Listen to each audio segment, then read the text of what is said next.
Bem-vindo ao mundo digital da Fábrica Growth Consulting. Eu sou o Darino, founder e CEO da Fábrica. Hoje nós vamos falar de temas fundamentais para o crescimento das organizações e para a renovação de cultura para o retorno ao crescimento. A gente vai falar de experiência do cliente, ciclo de geração da receita e cultura organizacional. Como que eles se conectam e vão te ajudar. E eu sou Clarissa Reis e hoje a gente tem a honra de receber a Dedila Costa, VP de Vendas da GUP. E como de costume, a gente vai apresentar a Dedila utilizando uma frase dela, que ela mesma escolheu, que é uma frase do Steve Jobs. E a frase fala o seguinte: você tem que começar com a experiência do cliente e trabalhar para trás da tecnologia. Não comece com a tecnologia e tente descobrir onde você vai colocá-la. A Dedila, ela tem uma carreira impressionante que se confunde com a própria história da GUP. A GUP é uma empresa extremamente relevante, já ajudou a contratar mais de 3 milhões de pessoas. Ela possui mais de 4 mil clientes e atualmente ela possui mais de 700 funcionários. A última rodada de investimentos da GUP foi comandada pelo SoftBank e pela Revolut. Já captaram mais de 500 milhões de reais. E foi inclusive, né, Dedila, nesse momento que a gente se conheceu.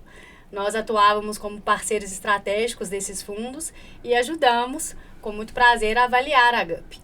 Então, agora a gente está aqui para poder aprofundar dentro desses temas junto com ela. E para falar um pouquinho mais da trajetória dela, como eu comentei, confunde com a própria história da GUP. A Dedila, ela entrou na GUP no ano 2. Ela praticamente entrou junto com as fundadoras, em 2016. Ela foi a primeira funcionária efetiva da GUP, quando a empresa tinha menos de 10 funcionários. Ela já foi de tudo. Ela já foi SDR, já foi vendas, já foi marketing, eventos, gente gestão, trabalhou em todos os lugares. Mas foi no CS que ela realmente aprofundou, dedicou grande parte dessa trajetória até aqui. E agora, né, Dedila, você está num momento super especial, que é de assumir a área de vendas, né? Parte da área de vendas, liderando mais de 50 pessoas. E, por fim, tem um ponto muito relevante, que ela foi a primeira sócia da GUP, além dos fundadores. Então, Dedila, um grande prazer te receber por aqui. Clarissa, Darina, acho que é um grande prazer, primeiro ser convidada, depois acho que essa parceria que a gente construiu, né, desde 2022, nosso grande projeto de Wow Moment, acho que ele revolucionou algumas coisas aqui dentro, foi um mega aprendizado e acho que desde então, acho que temos propósitos em comum de sermos parceiros estratégicos, né? Acho que vocês se tornaram pra gente, a gente sempre pôde trocar, então só tenho a agradecer. É um prazer estar trocando aqui hoje, estar podendo falar sobre crescimento, sobre cultura, sobre esse foco no cliente, que eu acho que é algo que é mega importante. E um fun fact sobre a minha frase, né? Uhum. A gente estava conversando antes e eu lembrei, essa foi uma frase que o antigo CTO da GUP, o founder de tecnologia, o Robson, ele foi uma das primeiras frases que ele me falou. E acho que essa foi a mentalidade em que a gente construiu tudo na GUP em conjunto. Muito dessa parceria em produto, CS, operações. Então, é uma frase que eu gosto bastante, que a gente aplica muito aqui no dia a dia. Perfeito. Tem ela tudo tira da frente os obstáculos na largada, né? Ela não parte dos obstáculos, ela parte da oportunidade, né? E ela fala do foco, que é a experiência, que é o cliente no foco, que é resolver essa dor, que é o que move a gente todos os dias aqui. Essa é uma cultura de protagonismo que a gente vai explorar daqui a pouco, né, Clarissa? Perfeito. E o que a gente quer saber agora no começo, Dedila, realmente a sua história é uma história rara de se ver hoje em dia, né? Porque é realmente uma história de muita dedicação e, com certeza, a GUP tem muito de você, né? Persistência, é uma troca muito grande. Então, dentro desse tópico, o que a gente gostaria de saber de você é o seguinte: conta como é que foram todas essas trajetórias, né? Desde o momento que você começou até agora, quais foram os principais desafios, os momentos de risco, quando você achou que, poxa, pode ser que não dê certo, você estava com outras propostas interessantes no momento quando você optou por entrar na GUP e deu super certo. Mas, ao mesmo tempo, imagino que não foi fácil, né? Como é que foi essa trajetória até chegar até aqui? Apesar de ter 32 anos, meus amigos me chamam de baby boomer, né? Porque eu tô há 8 anos na mesma empresa. Isso é super raro. Raríssimo. Hoje em dia. E contando, né? E contando. Eu sempre falo sobre o Day One e acho que essa virada que a gente vai falar um pouco mais agora para vendas também foi mais um marco de Day One. Mas de forma geral, foi uma aposta no início, né? Eu venho do Nordeste do Brasil, então é muito comum que você venha para São Paulo para trabalhar ou numa grande empresa que é super conhecida, ou você fazer medicina, ou você fazer direito e ir para grandes escritórios. Então eu vim numa aposta em algo que, se você volta lá em 2016, era pouquíssimo falado, que era inteligência artificial. O que era inteligência artificial? Era um mercado que era pouco falado também, que era o mercado de RH. RH sempre recebia as demandas. RH não estava na mesa como decisor estratégico. Esse foi um movimento muito gostoso de acompanhar, assim, um movimento de mercado. E você vê a explosão que a gente tem hoje no Brasil realmente de HR-Techs, no Brasil e na América Latina, assim. Então isso mostra o quanto que esse capital humano, as pessoas se tornaram centros, se tornaram super importantes. Falando um pouco da trajetória mesmo de Gup, eu brinco que eu comecei aqui como analista de faz tudo.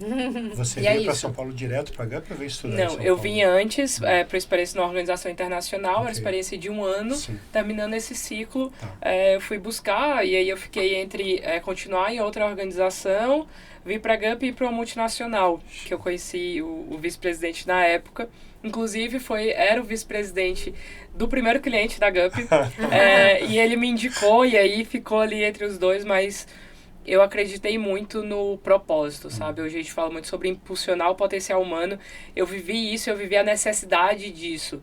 Nosso primeiro caso de sucesso foi um programa de estágio de uma multinacional.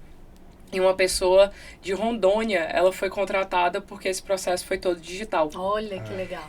Ela nunca teria condição, era uma pessoa de baixa renda que nunca teria condição de vir fazer... Vocês lembram dos programas de estágio? Você tinha várias etapas aqui em São Paulo. Dinheiro infinito. Exato. De logística. E era um dinheiro infinito. E muitas empresas tinham a cultura da pessoa ter que pagar.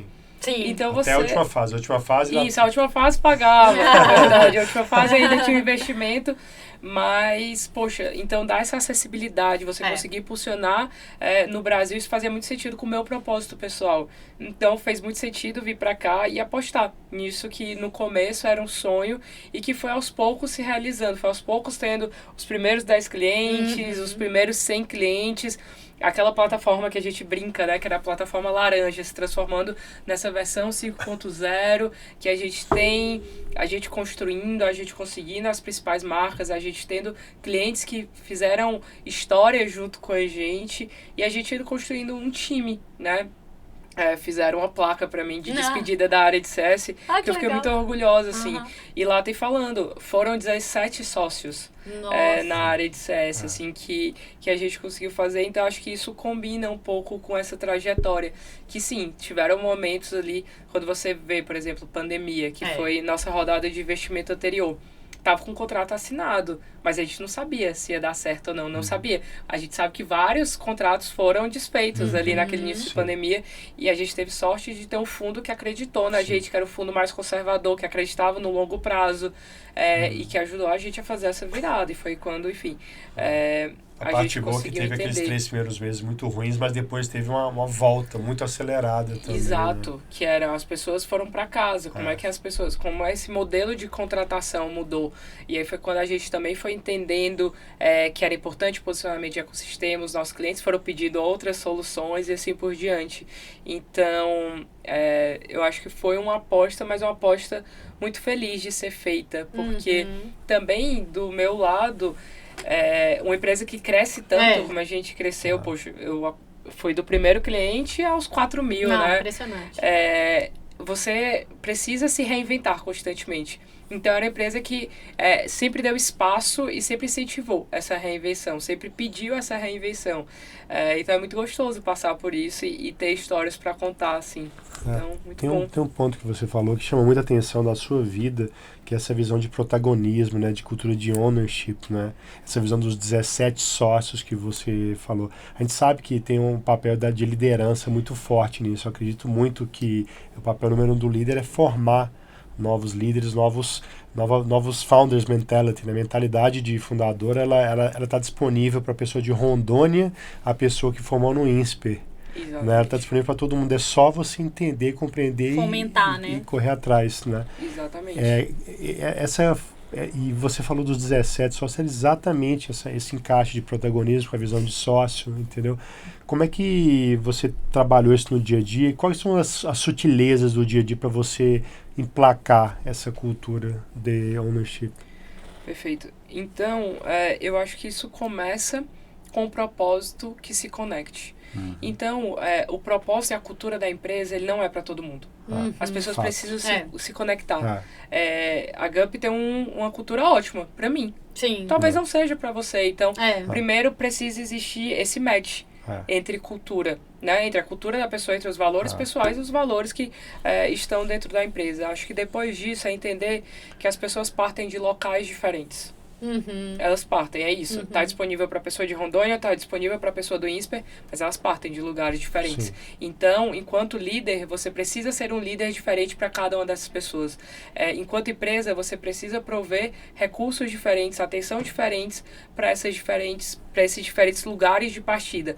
Porque aí quando você deixa todo mundo no mesmo patamar, quando você ajuda essas pessoas a terem um protagonismo de chegar nesse mesmo patamar, você consegue construir times que são super importantes, que é a base de diversidade, né? Então, tem uma pesquisa do Google que fala que os 2 fatores mais importantes de times de alta performance é segurança psicológica, ou seja, enquanto líder você precisa prover esse ambiente que as pessoas possam errar, e que as pessoas possam falhar, e que as pessoas possam pedir ajuda, e diversidade. Sim. Então, que as pessoas tenham mentalidades diferentes, tenham pontos de vista diferentes. E acho que isso é muito importante, isso construiu, estava muito lá no início da Gup, e isso vem ao longo do tempo. Então, tem pessoas que são de diferentes formações, que são diferentes orientações sexuais, diferentes raças, e isso é muito importante pra gente, porque isso traz não só soluções diferentes para os problemas, quanto produtos melhores, quanto, enfim, isso passa por inteligência artificial, isso passa por tudo que a gente faz, e acho que é super importante, quanto liderança, termos uma posição ativa nisso. Então, isso não acontece do zero. Perfeito. Isso acontece de forma planejada. Como que eu vou fazer isso no meu time? O quando que eu vou fazer isso no meu time? Quais são as possibilidades que eu tenho de fazer isso no meu time? Várias vezes eu vou precisar de uma pessoa mais pronta, ou seja, de uma pessoa sênior. Qual vai ser o percentual de pessoas júniores que eu vou ter para que elas possam evoluir aqui dentro? Porque, poxa, principalmente início de startup, você não tem dinheiro para trazer todo mundo sênior. Então, como que você escolhe muito bem essas pessoas, pessoas que estão muito compradas? De outro lado, como que você distribui o bolo, né? Tem um negócio que a Bruna me falou desde o início. Poxa, você quer fazer parte, você quer comer um pedaço de um bolo ou você quer ter uma parte pequena do Maracanã? Então, acho que é um pouco sobre isso, assim, é sobre como que você mostra essa visão do todo e que você faz as pessoas crescerem em conjunto. Então, acho que não só fui exemplo desse crescimento em conjunto com a Gup, quanto várias pessoas, vários líderes hoje aqui na Gup tiveram a primeira liderança aqui dentro e são gerentes, são heads. Então, isso nos dá muito orgulho. Sem dúvida. E dentro justamente dessa trajetória toda, né, você passou muitos anos dentro da sua carreira aqui em CS. Em CS, vocês construíram inúmeras coisas. Vocês construíram, por exemplo, toda a parte de onboarding de clientes, vocês fizeram a universidade de CS, vocês atingiram resultados fenomenais. Um churn baixíssimo, satisfação de cliente super elevada, melhoraram muito a nota do Reclame Aqui. Então, várias coisas que são marcos de sucesso para CS. Então, dentro desse mundo de CS que você super navega, conta pra gente como é que você fez para junto do time atingir esses resultados? Quais foram os desafios e quais foram os aprendizados desse momento? Excelente, Clarissa. Acho que o primeiro ponto de toda liderança é a autoconsciência. É você saber seus pontos fortes, seus pontos fracos e seus objetivos, né, enquanto pessoa. Porque eu não consigo formar um time se eu não souber disso. Eu preciso de pessoas... muito se fala do viés do espelho, né? Sim. Tem muita gente que forma time com pessoas muito semelhantes. Eu preciso de pessoas que me cubram nos pontos que eu não sou forte, né? E eu preciso reconhecer esses pontos. Então, acho que primeiro parte de um autoconhecimento. Depois, dessa construção de times de alta performance. Acho que a gente já falou um pouco sobre isso, né? De, poxa, trazer segurança psicológica, trazer diversidade, investir muito tempo em contratação. Eu estou constantemente contratando, eu estou constantemente tomando café. Eu posso não ter vaga aberta, mas eu estou conversando com as pessoas, eu estou interagindo, porque vários casos eu consigo citar N pessoas aqui na Gup que a gente brinca naquele processo de paquera que durou 2 anos. Sim. A gente começou a conversar, poxa, às vezes até foi um não de um dos lados, depois, 2 anos depois, voltou a estar aqui. Então, esse processo de contratação, de atração de talentos, ele é super importante. Terceiro é você ir para uma parte de clima. Como que você tem um clima excelente? Como que as pessoas têm alegria mesmo de vir trabalhar? É isso. A gente, não sei se vocês viram recentemente, acho que está no LinkedIn, Instagram, o que era a receita da felicidade, né? Era salário mais título. Hoje em dia é tanto mais do que isso. É muito mais sobre, poxa, o clima que você cria, as pessoas.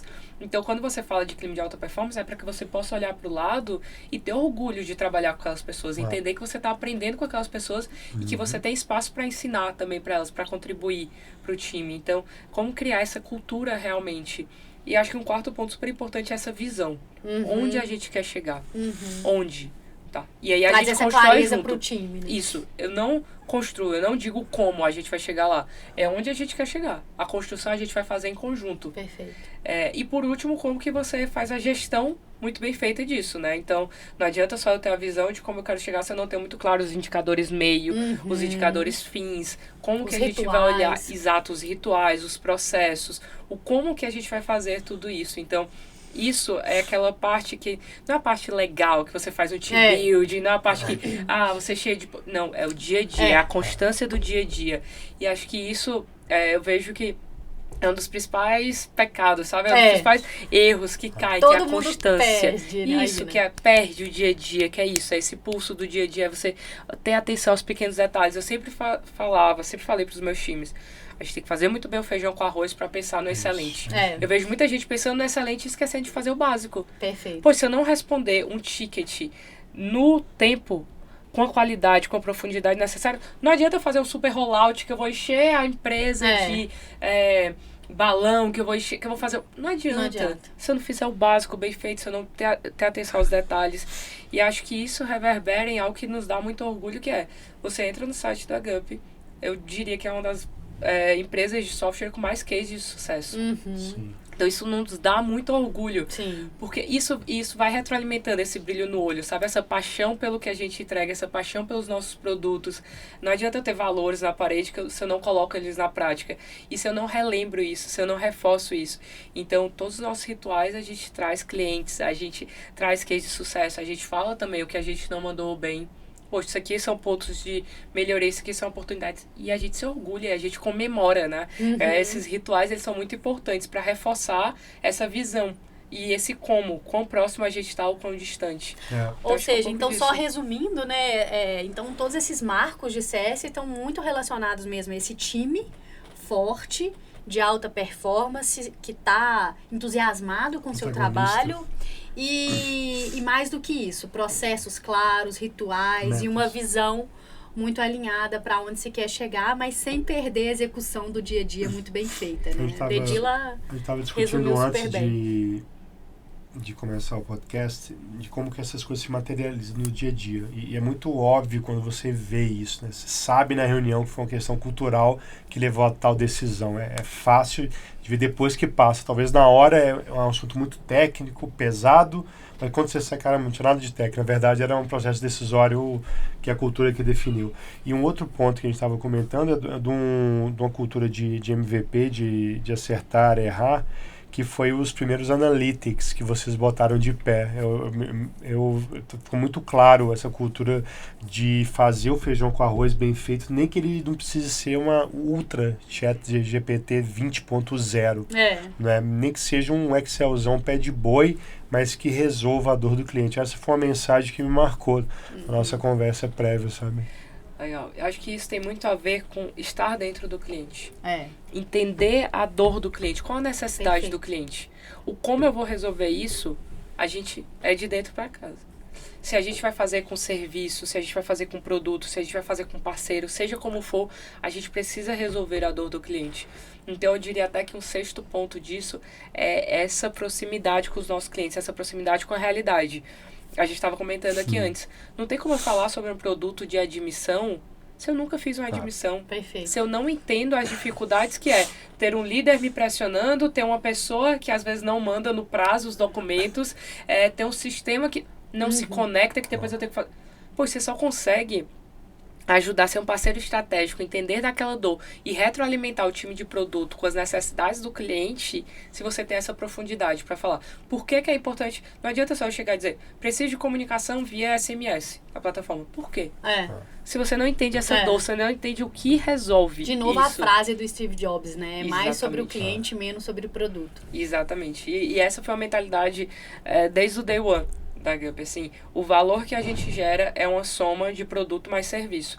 Então, até hoje, a gente tem produtos que estão mais ou menos maduros. Então, produtos menos maduros, eu vou ter um serviço maior. Produtos mais maduros, eu vou ter uma diminuição de serviço e eu vou para uma parte muito mais estratégica, muito mais de alianças, de parceria, muito mais de relacionamento. Então, isso vai depender muito da maturidade de produto e a gente sempre teve essa clareza e humildade dos dois lados, tanto do lado de CS quanto do lado de produto, de ter essa consciência.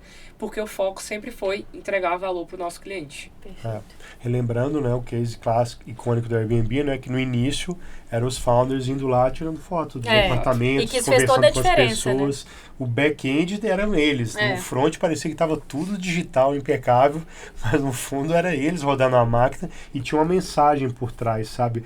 O Product Led Growth, ele tem as suas aplicações específicas, né? Mas quando a gente está falando de B2B, serviço complexo, de alto impacto em larga escala, né, essa questão de cliente, de serviços, ela tem o seu papel, né, Dedila? E sabe, Darino, algo muito importante é nunca perder isso. Perfeito. Nunca perder isso, assim, não achar que o jogo tá ganho. Até hoje, a Mari, nossa CEO, a Bruna, nossa CEO, Visita cliente. eu, todo o nosso time de autoliderança, todos os nossos líderes visitamos clientes, almoçamos com clientes, a gente está dentro dos nossos clientes. A gente teve agora o Conar recentemente. Estávamos todos lá. Perfeito. Estávamos todos os dias. E foi uma exato, festa, foi uma sucesso, energia, né? Exato. Foi um mega sucesso. A gente bateu mais de 100% do nosso objetivo, da nossa meta pro evento. Mas a gente estava lá, a gente estava escutando quais são os pontos de melhoria que a gente tem que fazer. E assim como de outro lado, a gente também estava escutando algo que nos deu muito orgulho e a gente até reconheceu na nossa mensal de hoje, que era o cliente chegando e falando, cadê a pessoa CSM? Poxa, eu queria dar um abraço. Isso é muito Como legal. a gente atende digital, você vê, poxa, as pessoas conseguiram criar relações genuínas. Né? Então isso é muito mais duradouro, né? Exato. E o quanto a gente, agora indo para a área de vendas, eu vejo de clientes que foram clientes anteriormente, que vão para uma nova empresa e dizem, Dedila, eu quero trazer vocês pra cá. Não, total. Tava contando pro Darino, não posso abrir aqui a empresa, mas uma empresa com mais de 80 mil funcionários, a pessoa me ligou pra dizer, olha, meu VP acabou de perguntar, porque o VP também já tinha trabalhado com a gente em outra empresa, é uma nova gerente lá, em quanto tempo eu implementar a Gup? Eu disse, não. Vamos almoçar agora. A pessoa nem tinha entrado.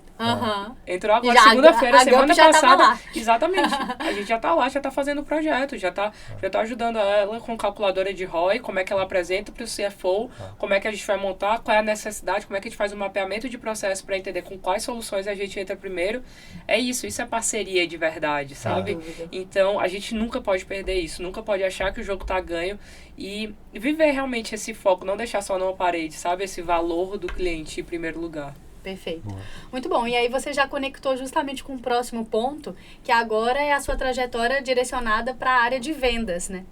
Então a gente já falou muito do que te trouxe até aqui. O que você planeja daqui para frente? Quais são as suas grandes prioridades e qual que é esse grande desafio de agora não ficar apenas em CS, mas também olhando para vendas? Legal. Primeiro que acho que quando a gente entrou no mundo de gestão de talentos, né, a gente fala muito sobre upskilling e reskilling. E acho que é muito gostoso viver isso também, né, na prática. A RNW, Exato, exatamente. Como aprender novos contextos, como viver novos contextos. A importância de fechar bem ciclos e abrir novos ciclos. Então, está sendo muito gostoso aprender sobre novas temáticas, né, sobre temática de vendas. Especificamente agora, o desafio muito grande é um desafio de base, que é como os nossos clientes conhecem todas as nossas soluções e como que a gente consegue alavancar nossas outras soluções. O que é o ecossistema da empresa? O que é o ecossistema, como que a gente pode fornecer os valores, quais são as melhores integrações para que ele possa fazer até com parceiros, com outros parceiros que a gente tem. Então, esse é um mega desafio, né, que vai desde awareness a, poxa, como que as pessoas entendem o valor de ter a plataforma mais integrada e mais integrável do mercado de RH. Esse é o posicionamento e a gente garantir isso dentro da base de clientes. Quando a gente fala de novos clientes, existe um oceano azul, né, para a gente ir atrás. Apesar de ter quase 50% de penetração em grandes empresas, a gente tem um oceano azul para ir atrás em médias empresas. Então, o Brasil está crescendo, a gente teve o menor índice de desemprego dos últimos 17 anos agora. Então, como que a gente aproveita isso e leva o nosso propósito Eu estava olhando os números aqui, a população ativa do Brasil são 100 milhões de pessoas. Exatamente. E vocês rodaram na história 3 milhões. Veja como que dá para ainda... E na nossa base de candidatos, a gente tem quase 50% dessa população economicamente ativa. Exato. Legal. Então, a gente tem muito orgulho disso e como que a gente também descentraliza. Agora a gente teve e estamos indo muito presentes em novas praças, indo mais para o Sul, posicionando melhor no Sul, posicionando melhor no Nordeste. Estou indo próxima semana, porque acho que é isso, como que a gente leva essa digitalização, o uso da inteligência artificial, essas melhores práticas para todo o Brasil. Perfeito. Então, passa muito por essa parte de expansão de todo o portfólio da GUP, do ecossistema, para contribuir na pessoa final a encontrar o seu melhor emprego, a fazer a sua capacitação, a engajar as pessoas dentro das empresas e também expandir para todas as regiões do Brasil, que são enormes, né? Tem muito potencial para a GUP. Exatamente. Muito bom. Então, a gente agora falando sobre a GUP, o que você enxerga, Dedila, de foco para a GUP agora daqui para frente, né? Então, você comentou dessas novas regiões e como é que a GUP está se posicionando para esse novo RH? Porque é engraçado, porque a GUP, ao mesmo tempo que construiu uma nova tendência e um novo modelo que realmente mudou todo o mercado, agora o mercado veio acompanhando e trazendo novos inputs. E como é que vocês estão enxergando esse mercado? Como é que está todo esse ecossistema atualmente? Quando a gente olha lá em 2015, 2016, as grandes empresas elas queriam sair desses softwares internacionais que eram uma mega solução, que às vezes via até de fora, via top-down, e ir para soluções especialistas, ou seja, quais eram as melhores soluções. Então, a gente teve o início em que a gente especializou em recrutamento e seleção. Então, viramos a melhor solução de recrutamento e seleção, fizemos aquisições de acordo com isso. Era necessário no início para romper essa barreira, né, Dedila? Exatamente. E falar sobre inteligência artificial, assim, acho que tivemos mudanças muito grandes, né, nesse período, mas desde o início a gente nasceu falando sobre inteligência artificial com um grande diferencial. A gente vê um mercado de RH que agora, depois de sofrer as dores de integrações, as dores de troca de dados, todas essas dores, está buscando ecossistemas. Está buscando all-in-one. Então, a gente fica muito feliz de ter visto esse movimento muito antes e ter conseguido trazer esse ecossistema para o mercado. É um mercado que está super aquecido e eu gosto muito de ter essa autoconcorrência. Porque é isso, a gente está, assim como eu precisei me reinventar, muitas vezes a gente precisa se reinventar. Quais vão ser os nossos diferenciais, né? Como que a gente tem a melhor plataforma integrada, mas como as soluções especialistas são as melhores de cada um dos mercados. Então, a gente vem avançando muito nisso, em duas partes, né? Em ter as melhores soluções, cada um no seu mercado específico, entendendo muito claro as dores do cliente, porque são mega diferentes, né? Você vê, grandes empresas, até as diretorias são diferentes, né? O processo de tomada de decisão é super diferente. Então, como que a gente entende isso e adapta? Por exemplo, entrando agora em gestão de talentos, a gente percebeu o lado de consultoria, ele é muito mais necessário. Você entrar com um lado de serviço é muito mais necessário do que talent acquisition. Perfeito. Então, como que a gente se adapta para isso? Então, tem esse desafio de adaptar para cada um dos mercados, para cada uma das necessidades e integrar esse valor como um todo. Então, por que ter um ecossistema? Como que a gente vai olhar para habilidades e para dados e retroalimentar toda essa cadeia. Então, é um desafio muito gostoso de aplicação de inteligência artificial em tudo isso e fazer tudo isso se conversar com a base tanto de habilidades quanto de dados. E sendo a base para o RH ser cada vez mais estratégico. Então, quando eu falo de um produto que ajuda a prever turnover... Perfeito. Poxa, que liderança não quer isso? Exatamente. Todas. Quando você fala do time to perform, né? Que é não só integrar a vaga fechada, mas essa pessoa performando lá na ponta, essa pessoa vendendo... Eu tenho uma empresa que a GUP está sendo paga pelo diretor comercial. Porque ele percebeu o quanto que ele estava perdendo com o tempo da cadeira aberta. Ele estava deixando de vender. E o quanto que tem a GUP, as soluções da GUP, que vão até o onboard, até o desenvolvimento, era mais compensador para ele. Então, isso saiu do RH e isso foi para o comercial. Fantástico. A gente tem uma empresa que a gente trabalha, que é uma empresa multinacional, que a gente vai ser o primeiro contrato deles que não veio da sede, que fica na França. E a gente já vai ali com toda uma parte de educação corporativa, toda uma parte de clima, para toda a América Latina. Então, acho que são desafios diferentes em cada um dos produtos, desafios diferentes para cada uma das pessoas, mas que eles se complementam e que eles trazem isso muito forte de se posicionar como o melhor e o maior ecossistema de RH para o Brasil. E já é notório, né? A GUP já é esse maior ecossistema. E tem uma questão prática, né? Essa noção, ela parte de novo da experiência do cliente, mas ela parte transformando os BPs, né, os Business Partners, nessa visão de consultoria e meio que derrubando as fronteiras. Então, o movimento que vocês lutam tanto para criar aqui dentro da empresa, né, de foco no cliente, cultura do cliente, sem silo, experiência é um todo, produto e negócios é o mesmo propósito, você leva isso para a ponta também, porque essa dor que você falou de vendas e RH é clássica, esse descompasso, né? De quem que é o orçamento? Tem ideia de RH, então vou pôr o treinamento que eu quiser. Não, mas eu que entendo o que vai vender. Não, então sou eu. Aí vai, não vai, desalinha um ano, perdeu o budget, vai ter que gastar no final do ano, gasta fazendo o curso com o resto do budget e inicia o silo rachado. Então tem um papel tanto dentro da empresa quanto fora, né, para você levar essa mensagem para a ponta também, para o teu cliente, né? Exatamente. Então, perfeito o que você trouxe, Darina. A gente começa desde uma facilitação da experiência da pessoa candidata para como eu estou desenvolvendo esse colaborador. Existem várias pesquisas que mostram que até 2030 a gente tem um gap de 400 milhões de posições de trabalho. O que isso quer dizer? A gente não tem habilidades atualmente para 400 milhões de posições de trabalho que vão existir em 2030. Isso é fantástico. Como que a gente vai fazer isso? Mas isso é muito bom de ser ressaltado, porque muitas vezes as pessoas acham que a tecnologia e a inovação vai acabar com os empregos, né? E justamente é o contrário, vai surgir muita oportunidade e a gente que tem que correr atrás para aprender. Exatamente. Eu falo muito esse exemplo. Você vai no supermercado, você consegue fazer compras sozinha. Só quem é que vai consertar aquela máquina? Quem é que vai pensar na experiência que você tem que ter dentro do supermercado? E são novas habilidades que a gente vai requerer e que a gente precisa desenvolver essas pessoas. Então, eu acho que é muito gostoso não só sair dessa parte de só aquisição de talentos, mas para o desenvolvimento de talentos. Eu preciso reter as pessoas também.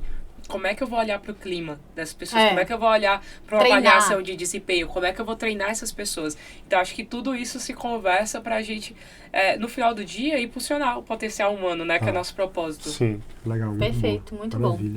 E dentro desse assunto que a gente está falando tanto, né? De expansão, de ecossistema, você citou muito essa importância do dia a dia, mas ao mesmo tempo da inovação, do olhar para o futuro, das tendências. Então, como é que você vê que a GUP vem conseguindo equilibrar essas duas grandes frentes de execução e, ao mesmo tempo, inovação? Perfeito. Essas organizações ambidestras, falam muito disso lá. É super antigo, mas super atual também, isso tão difícil, né? E tão difícil de colocar em prática. Porque é isso, como que você não se deixa levar só pela operação, como que você está olhando à frente. Tem algumas práticas que a gente tem aqui que eu acho que elas são muito importantes. Primeiro, a gente estuda muito. Então, quem são as pessoas que estão falando sobre RH no mundo? Quais são os melhores eventos de RH no mundo? O que está acontecendo de RH? Não vamos limitar a RH. O que está acontecendo em marketing? O que está acontecendo em vendas? exatamente o que está acontecendo de inovação. Então, tem várias aplicações do nosso produto que eles não vieram de sites de RH, eles vieram de sites de vendas, vieram de sites de marketing. Hoje é muito comum a gente falar de inbound recruiting. Quando a gente começou a falar isso em 2016, isso veio de marketing, isso veio da gente consumindo conteúdo de marketing e adaptando isso para RH. Então, isso a gente nunca perde, a gente está nos maiores eventos de RH, está nos maiores eventos de growth no geral, porque a gente entende que pode consumir muito daqui. A gente tem muito essa disciplina de leitura, essa disciplina de atualização. Perfeito. Um outro ponto mega importante, estar dentro do cliente. As dores se atualizam. O que era um mega diferencial 1 ano atrás já não é mais. Né? A tecnologia está avançando muito rápido. Então, como que você está dentro do cliente, entendendo a dor dele? Porque tecnologia, gente, inovação, é como que você resolve aquela dor de forma diferente. E eu não preciso ter produto para isso, eu não preciso... Gente, às vezes são coisas simples, às vezes são pequenas mudanças no processo. Isso é inovação. Sim. Só que para isso você precisa estar dentro do cliente. Você precisa entender a realidade desse cliente. Você precisa entender a dor. Você precisa entender quais são as metas desse diretor de RH. Quais são as metas do CEO. Perfeito. Quais são os desafios de crescimento dessa empresa? O porquê que ela não está crescendo? Quando você entende isso, você vai conseguindo adaptar o seu produto e a sua execução no dia a dia para isso. E acho que o último ponto é essa disciplina e constância na execução. Então, acho que aqui esses dois drivam muito inovação e desenvolvimento das nossas soluções. E acho que o último fala muito sobre constância, disciplina, dados. Como que a gente tem muito metas claro... de entrega, né? Metas de entrega, exato. Como que a gente tem acompanhando... A gente tem esse cuidado do feijão com arroz muito bem feito, sabe? Da execução muito bem feita, pra gente não perder o prumo. E a gente ter essa humildade de saber. Uma execução muito bem feita 2 anos atrás não significa mais uma execução bem feita hoje. Como que a gente está atualizando? Como que a gente está trazendo... muito se fala de inteligência artificial, né? Mas como que a gente traz isso para trazer mudanças de verdade aqui no dia a dia? Ontem eu estava fazendo uma mentoria, meu mentor me deu uma ótima dica. Poxa, como que você usa o ChatGPT como seu coach? É verdade. Por que a gente não usa? É. Eu tenho usado super para estruturar minhas reuniões. Para quais são os cases de sucesso que eu vou levar, o como que eu vou posicionar, quais são as falas que eu vou fazer de acordo com o momento, como que eu posso usar isso para também me desenvolver. Então, acho que é um pouco disso, entender as necessidades do dia a dia para conseguir trabalhar isso em processos, em métricas e em rituais de forma muito clara. E como é que você acredita que o time possa ser estruturado para esse objetivo? Você acredita que o time deve ser dividido, um olhando para inovação e outro para execução, ou todo mundo tem que olhar para os dois? Olha, não existe resposta certa, né? Para isso, existe testes, e aqui eu posso dizer que na GUP a gente foi muito vai e volta com testes. Hoje eu diria que a gente está no meio termo. Eu acredito e eu peço muito de toda a operação que esteja constantemente entendendo como se reinventar. Então, a gente teve um case na nossa última mensal do time de suporte, que a gente chama de Customer Hero, de como eles aplicaram inteligência artificial para fazer uma migração de sistema, em que a gente precisava resumir e atualizar os artigos da central de ajuda para passar para a nova central de ajuda, e isso ia levar, acho que era 148 horas, e levou 2 dias. Nossa! Uau. Então, essa operação que no dia a dia está respondendo nossos tickets, melhorando a central de ajuda e tudo, pensando diferente. Então, a gente provoca as pessoas a inovarem. Mas também acho que é importante ter células específicas que vão trabalhar essa inovação, que vão estar mais próximas de conteúdos mais técnicos, de conteúdos mais de inovação, que vão estar mais presentes em eventos. Mas eu sempre gosto desse misto, sabe? Desse híbrido, né? Exato, do híbrido. Ótimo. E esse híbrido, você pode ter uma configuração que permita ter devs dentro, PMs dentro, eventualmente, alguém com autonomia para desenvolver e testar, envolvendo ou não software no final das contas, né? Chamou a atenção também a frequência de pesquisa que vocês fazem, né? Você comentou uma coisa que a gente acredita muito, que a gente vive dentro do cliente, então a gente sabe o que é isso, né? Mas a provocação de quais são os 10 líderes que você conversa que te dariam um feedback hoje do que a gente está fazendo, sabe? Isso é uma mega provocação. Primeiro, se você consegue abrir a porta. Tem 10 líderes que te atenderiam? Pergunta não trivial, né? Eles atenderiam, como que ele te atenderia? Abriria um jogo, daria um feedback sincero no que você está fazendo, sabe? Então, esses dois pontos de autonomia desses squads, mas antes disso, essa noção, né, de ter os mentores, idealmente, do cliente, ela complementa e até supera, sabe? Sim. É muito legal isso que vocês lutam para manter de pé, né? Isso não é uma vitória conquistada, é uma luta, né, diária. Né? E é constante, assim. Não tem uma decisão que eu tome de time, de mudança de foco, que eu não ligue para algum cliente para saber. Faz sentido para você? Isso te atenderia? Essa solução aqui que eu estou pensando, faz sentido? Poxa, olha, eu vou aumentar a frequência de reuniões. Faz sentido para você? O que você gostaria de ver em reunião? Por que você participaria de uma reunião? Sim. Não adianta eu criar isso, assim, o Excel aceita tudo, né? Não adianta eu criar isso da minha cabeça. Então, como que eu pergunto pro usuário final sobre isso? E aí, pegando esse ponto de inovação, tem o framework que a gente usa aqui, que eu gosto muito, que é Seed, Launch, Growth. 70% do tempo é em Growth, é fazendo a execução do dia a dia. 10% do tempo, e outro lado, é seed. São coisas do longo prazo. São iniciativas que eu vou colher o resultado não no hoje, mas daqui a 6, 12 meses. Perfeito. E launch são essas iniciativas que elas já foram seed e que eu tô colocando elas em prática. Eu tô fazendo MVP, que eu tô começando a executar. Então, a gente sempre tem 70, 20, 10. Perfeito. Seed, Growth, Launch, Seed. Ótimo. Sempre executa os nossos projetos estratégicos dentro desse framework. Perfeito, excelente. E falando desse ecossistema da Gup, aprofundando nisso, algumas das aquisições que a Gup fez reforçam esse objetivo que a Gup tem de oferecer a melhor experiência para o usuário final. Então, a Gup já adquiriu empresas como a Kenobi, a Nidu, a Pulse. Depois de tantas aquisições, e você esteve em todas elas, né, Dedila? Como é que você poderia sintetizar que são os principais critérios para as empresas adquirirem outras e terem sucesso? Porque eu acho que esse é um ponto muito crítico. Tem até uma pesquisa que fala que 80% das aquisições são melhores para quem vende e não para quem compra. Então, quais são os critérios para a gente reverter esse percentual? Perfeito. Essa é algo que a gente aprendeu muito ao longo do tempo e que eu tenho muito orgulho assim, dos resultados que a gente teve com isso. Acho que a primeira coisa que a gente precisou mapear e que deu muito certo foi o time. Esse é um time que a gente contrataria? Essas são pessoas que a gente gostaria, né, de trabalhar. Cultura, equipe. O segundo ponto é entender, os clientes estão satisfeitos com a solução? Então, a gente foi falar com os clientes, a gente foi a campo entender. Cada um. Faz sentido? Porque, assim, um PPT bonito, uma apresentação, uma demo bonita de produto, é super fácil de ser feito. Como que está sendo aplicado na prática? E aí eu diria assim, não só os clientes que são indicados.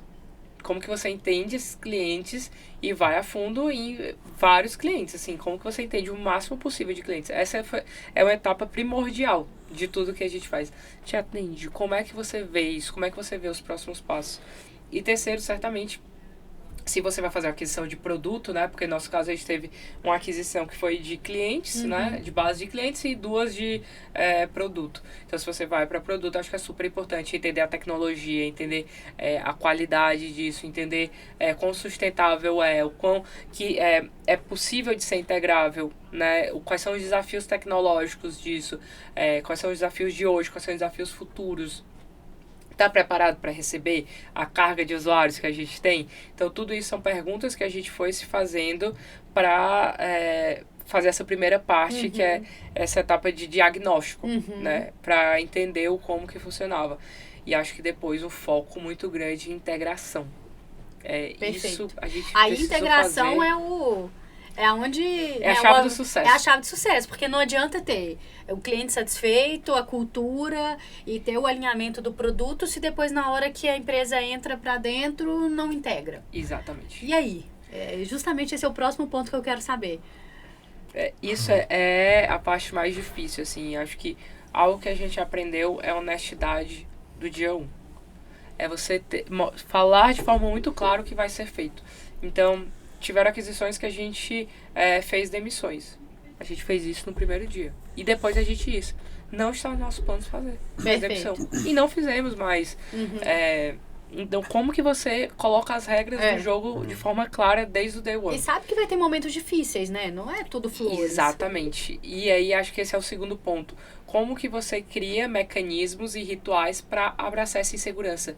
Porque por mais que você tenha total honestidade, as pessoas vão se sentir inseguras. As pessoas vão precisar fazer uma transição de cultura. Porque por mais que seja ou uma aquisição ou um merge de cultura, vai se criar uma nova cultura. Ou vai ter uma cultura predominante que vai precisar existir em algumas pessoas. Então, como que você trabalha bem isso? Sucedida, obviamente. Exatamente. Como que você trabalha esse mix de cultura? Como que você acultura essas pessoas? Como que você faz esse processo respeitando o tempo das pessoas? É porque as pessoas precisam ter tempo. Eu sempre falo, né? 9 mulheres grávidas não têm filho em um mês. Então a gente precisa respeitar o tempo do ser humano, né? Então como que você respeita esse tempo de adaptação e como que você se planeja para ele? Porque é isso, sim, a performance não vai ser a mesma, gente, no primeiro mês. Não tem como você anunciar isso e esperar a mesma performance. Então, como que você se planeja? Como que você planeja a integração de site? Como que você planeja todas essas integrações? É muita coisa envolvida, né? Exato. E aí tem uma coisa que, como a Dedila sempre foi envolvida nos deals cedo no processo, você conseguia parar de pé o planejamento para integração. E isso nem todas as empresas se atentam a isso. Porque elas têm que tratar a coisa com tanto sigilo que ela acaba excluindo áreas-chave que deveriam ter voz no planejamento, no deal, porque quem que entende mais da cultura? Quem está do lado do cliente. E no planejamento do pós-deal, né? Isso que você falou que chama atenção. Perfeito. E você saber mapear quem são as pessoas influenciadoras. Porque essas pessoas são as pessoas que, eu diria, sabe no Pareto? É onde você tem que investir 80%. Sim. Porque essas pessoas são as pessoas que vão definir o comportamento, né? Que vai ser dado. Então, se você investe mais tempo em ter uma conversa em maior profundidade com as pessoas, em dar maior contexto, e talvez ter a estratégia de contar antes para essas pessoas, né? Como é que você conta antes, como é que você entende as preocupações antes, como é que você monta um Q&A já baseado nas dúvidas e angústias que as pessoas têm. Então isso também foi algo super importante. A gente fez um mapeamento muito forte desses influenciadores para consegui-los trazer cada vez antes disso, conseguir dar mais contexto, conseguir entender, poxa, quem são as pessoas, como que a gente vai dar voz para as pessoas, como que a gente vai dar posições importantes para as pessoas, porque as pessoas fizeram toda a diferença no final do dia. E existe também um lado muito importante que é de humildade da empresa que adquire. Você não sabe sobre tudo. Se aquela empresa estava atuando naquele mercado que você não atuava, com certeza ela tem muito mais conhecimento do que você. Então, como que existe essa humildade intelectual de entender os processos em profundidade, o porquê de cada uma dessas tomadas de decisão, e não impor. Não, meu processo aqui é melhor, ele é mais eficiente, eu vou impor. Não. Por que ele funciona assim? Por que você precisa de tanta gente? Por que essa carteira é assim? Por que você desenvolve produto assim? Por que a interface é assim? Sabe, esse porquê, essa humildade de entender o contexto, isso também faz muita diferença. Porque não só aquela pessoa se sente escutada, como você deixa prevalecer pontos importantes de cultura e tomada de decisão no final do dia. Então, acho que esse foi alguns dos pontos de framework que a gente fez. A gente teve uma equipe interna dedicada a isso, tá? Para olhar com muito cuidado, pessoas focadas para fazer isso acontecer. Então, PMOs focados ali em fazer isso acontecer. E eu diria que isso é importante, seja interno, seja externo, ter pessoas focadas e fazer isso acontecer. E pessoas que conseguissem ter, caminhar nos dois mundos para conseguir ajudar. Porque se essa pessoa for a cara de uma das empresas, concorda que vai ser muito difícil. Mais difícil para ela entender o outro lado, né? Exato. Então, a gente decidiu por interno, porque eram pessoas que conseguiam, às vezes, muitas vezes externo, consegue trazer melhor essa navegabilidade. Essa conexão. Essa conexão, exatamente. Então, isso também foi um ponto. Então, cronograma, e aí eu volto pro básico bem feito. Metas e objetivos muito claros. Sim. A gente, isso desde o day one. Quais são os prazos, como é que a gente consegue, como é que a gente tem um acompanhamento. A gente trabalha... de execução forte. Exato. Comitês estratégicos, como é que a gente tem comitês estratégicos para acompanhar isso primeiro semanalmente, depois quinzenalmente, depois mensalmente, para a gente ter essa execução muito forte.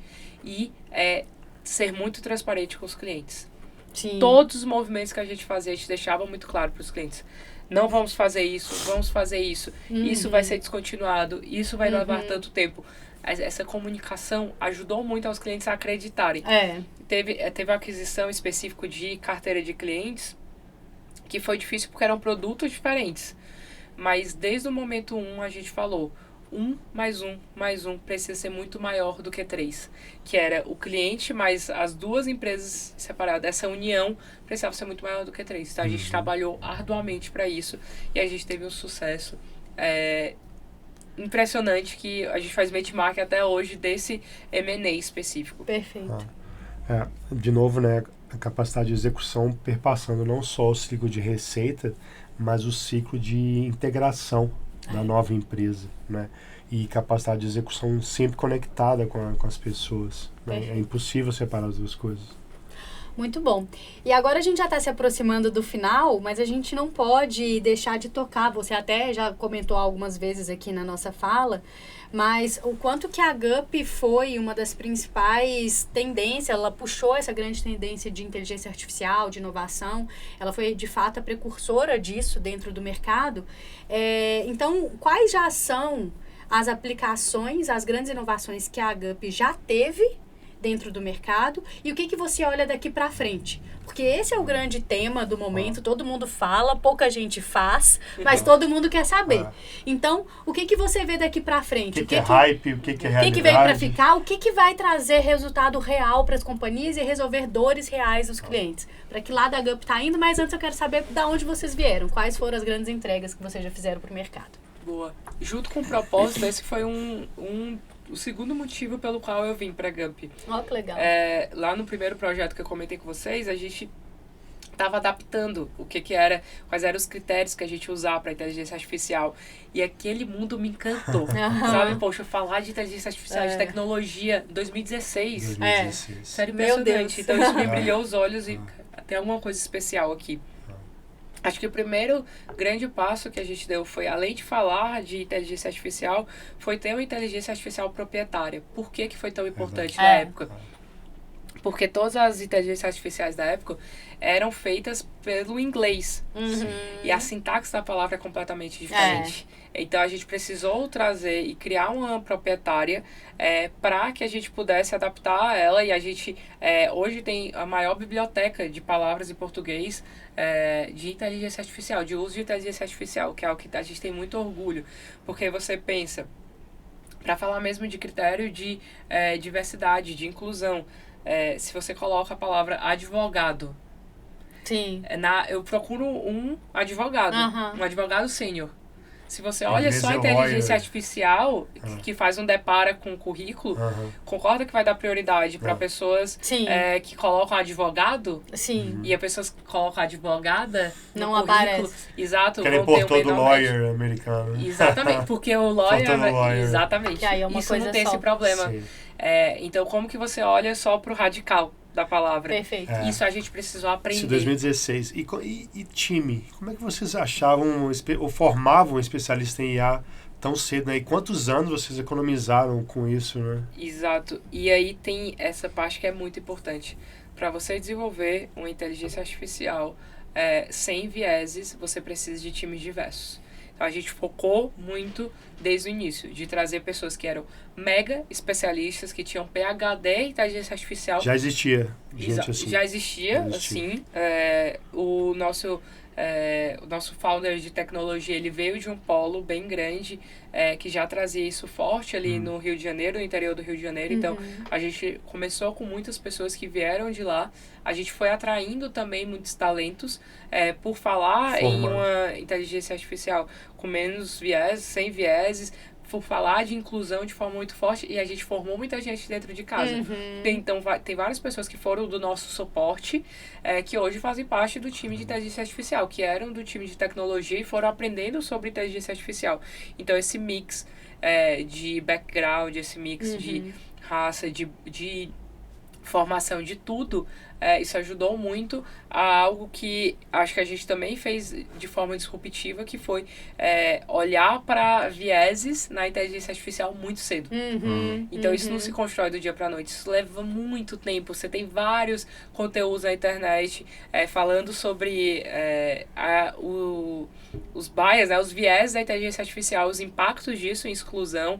A gente teve vários cases, inclusive aplicados a RH, e desde muito cedo a gente olha para isso e a gente treina de forma a não ver uma série de características desde muito cedo. Então, Sim. esse treino da inteligência artificial, acho que isso fez a gente dar passos muito grandes, né, desde o início.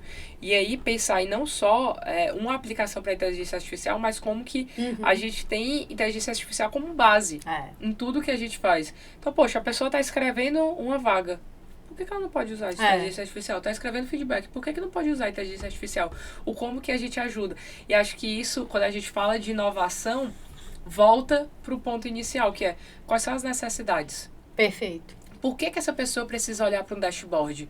Por que ela não pode perguntar? Fazer uma pergunta. Poxa, estou começando a semana. O que eu devo colocar na minha pauta de reunião semanal com os meus liderados? Por quê? Por que a inteligência artificial não pode auxiliar nesse nível? Perfeito. De já olhar os dados, de já olhar o contexto, de já saber disso tudo e dizer, poxa, nesses seus critérios de clima, o critério de alimentação baixou na última semana. Que tal abordar esse tema com a sua equipe? O critério de dúvidas sobre benefícios baixou. Por que não abordar? Embaixadorismo. Então, como que... Poxa, estou vendo aqui que seu algoritmo de predição de turnover está alto. Que tal já abrir uma vaga? Então, como que você tem uma inteligência artificial que entenda as necessidades e resolva o problema. E resolva o problema, exatamente. Então, acho que isso volta para resolver essa dor e cada vez mais utilizando essa inteligência artificial, ou seja, na prática.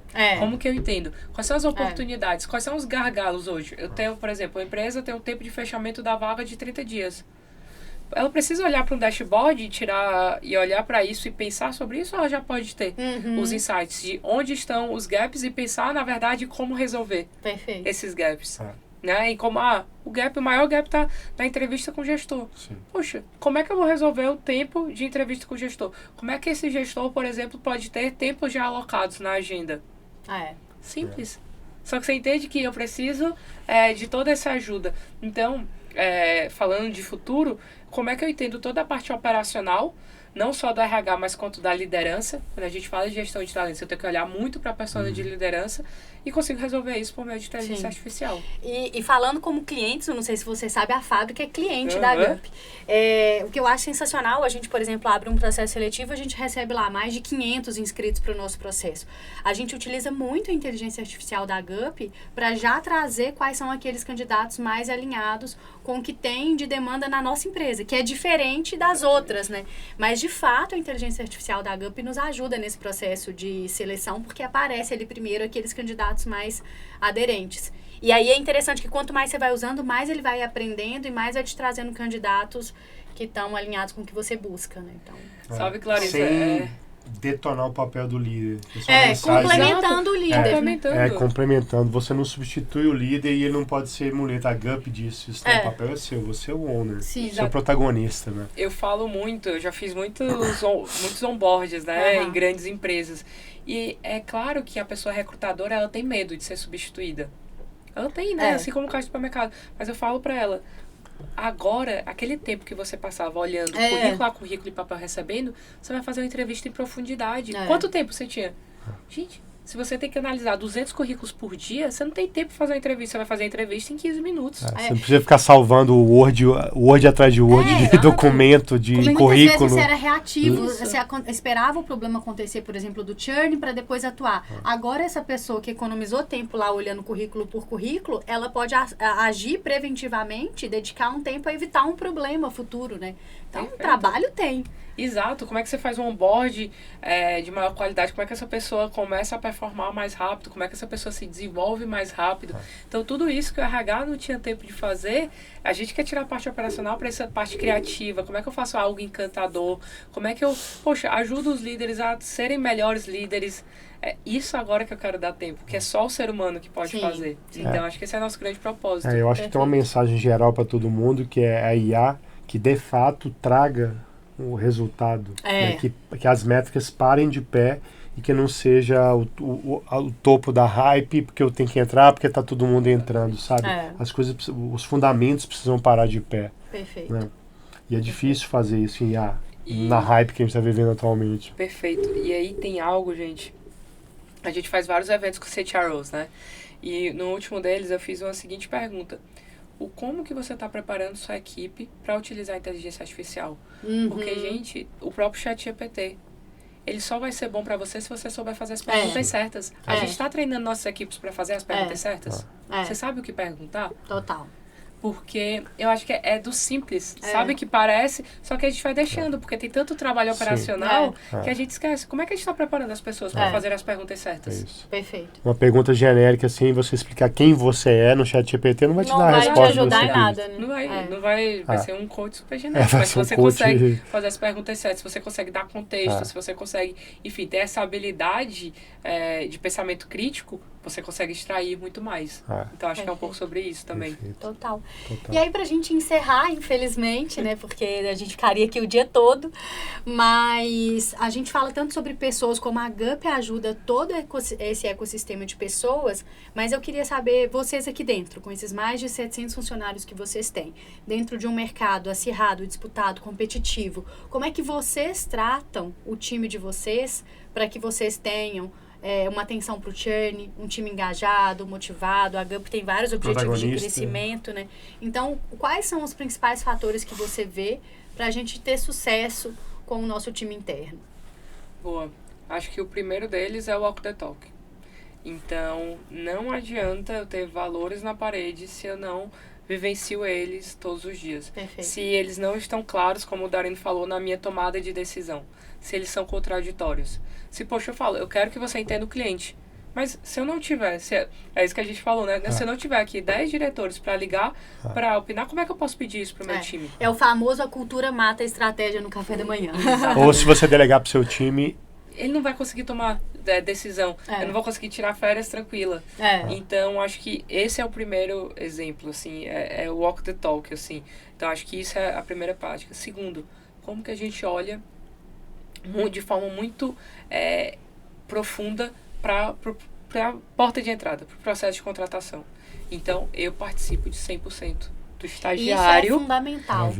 Ao diretor, eu participo do processo seletivo de todas as minhas áreas. Isso é exceção. Porque eu acho que é muito importante isso. É muito indelegável. importante. Indelegável. Exato. Porque eu preciso saber, eu preciso garantir a cultura e eu preciso ajudar o meu time, mais do que só eu saber e eu recrutar para eu dizer sim ou não, como é que aquelas pessoas estão fazendo. Então eu trago as pessoas para fazerem junto comigo e eu vou fazer junto com elas. Para que a gente possa trocar. Para que é isso? No dia que eu não tiver, que eu sair de férias, enfim, que alguma coisa acontecer, as pessoas vão conseguir tomar decisão, vão conseguir recrutar também. Então, como que a gente olha para a cultura desde essa porta de entrada? Depois, fazendo um onboarding. Gente, onboarding é o processo. Acho que junto com contratação, o processo principal. Como que eu dou o contexto para essa pessoa? Como que eu dou as ferramentas para que essa pessoa consiga executar da melhor forma? Como que eu mostro o que é a cultura? Como que eu vivencio o que é a cultura? Como que eu dou profundidade nos nossos clientes, nos nossos produtos? Então, já tem dados que mostram o quanto que o onboarding de fato impacta no churn. Exatamente. No longo prazo. Exatamente. Então, isso é essencial. Como que eu olho para esse onboarding com muito cuidado. Então, assim, você falou um pouco da Universidade de CS, isso do Day One, acho que era muito importante pra gente. Como que a gente dá tempo ao tempo, como que a gente entende, respeita o tempo das pessoas, dá todo o contexto e ferramentas necessárias. Então, acho que essa segunda parte é mega importante. Terceiro, desenvolvimento. As pessoas precisam se reinventar. Então, só para vocês terem ideia, a gente tem um ritual aqui 2 vezes por mês, que é o Reinvente-se. Que a gente traz conteúdo de fora, pessoas de fora, para falar sobre temas mais importantes. As áreas, cada área tem seu ritual de desenvolvimento. A gente tem rituais, a gente teve agora uma academia de liderança, que a gente formou 98% dos nossos líderes. Então, a gente está constantemente pensando, se a empresa cresce, gente, se a empresa dobra de tamanho todos os anos, eu preciso que as pessoas dobrem de habilidades todos os anos, para que elas continuem aqui dentro, para que elas continuem se reinventando. Então, como que eu tenho plataformas de treinamento e desenvolvimento muito claras e uma estratégia muito clara de treinamento e desenvolvimento? E acho que, por último, clima, né? Como que as pessoas têm esse brilho no olho? Não adianta eu falar sobre brilho no olho e cobrar que as pessoas tenham um brilho no olho na hora de fazer uma reunião com o prospect, uma reunião com o cliente, se a gente não vive aqui dentro, se não é prazeroso. Então, como que a gente tem rituais que são prazerosos? A gente tem o fechamento de mês, que é um mega ritual que quem acompanha, acho que Principalmente Mari Super Brunner das coisas, exato, ver Final de aquilo dali. Copa. Exato.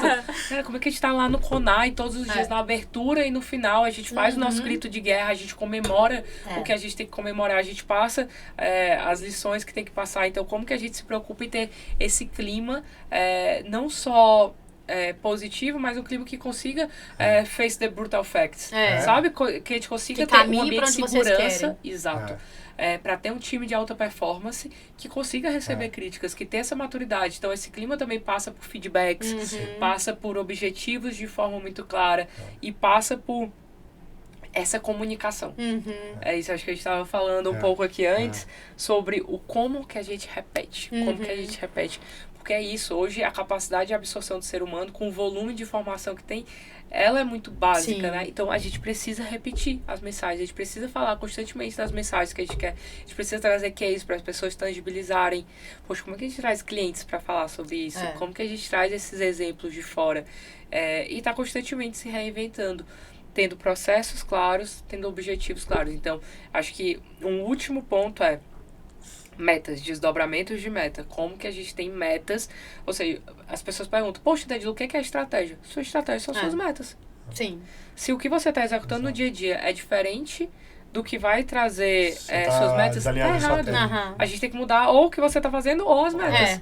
Então, a estratégia de cada indivíduo são as metas. Então, como que a gente tem esse cuidado no desdobramento de meta e cuidado na execução, garantindo um time que vá olhar muito bem para os nossos processos, garantindo os sistemas certos e garantindo uma área de enablement que ajude as pessoas a entenderem e terem todo esse contexto. Então, imagina, a gente desenvolve por ano mais de 100 inovações de produto. Como é que as pessoas vão aprender? O time de operações vai aprender sobre isso? Eu preciso ter estrutura. Então, a gente se preocupa também com toda a criação dessa base para garantir que as pessoas consigam ser o melhor delas ali no dia a dia. Porque, gente, no final do dia, são 8 horas do dia que faz muita diferença se essa pessoa tá feliz ou não tá. Total. Se essa pessoa executa, se ela tá alinhada com o propósito, se ela tá alinhada com a cultura ou não tá.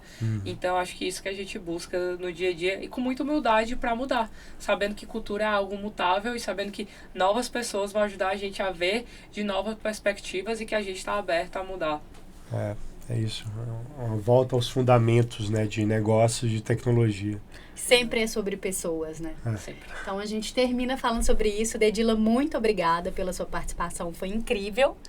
E você, que ainda não segue a Fábrica nas nossas mídias, a gente está no Instagram, no LinkedIn, no Facebook, no Spotify, no YouTube, Fábrica com 2 Bs. A gente encontra vocês para falar mais sobre negócios e como construir crescimento nas organizações. Obrigada. Super obrigada, gente. Dedila. Adorei. Maravilha.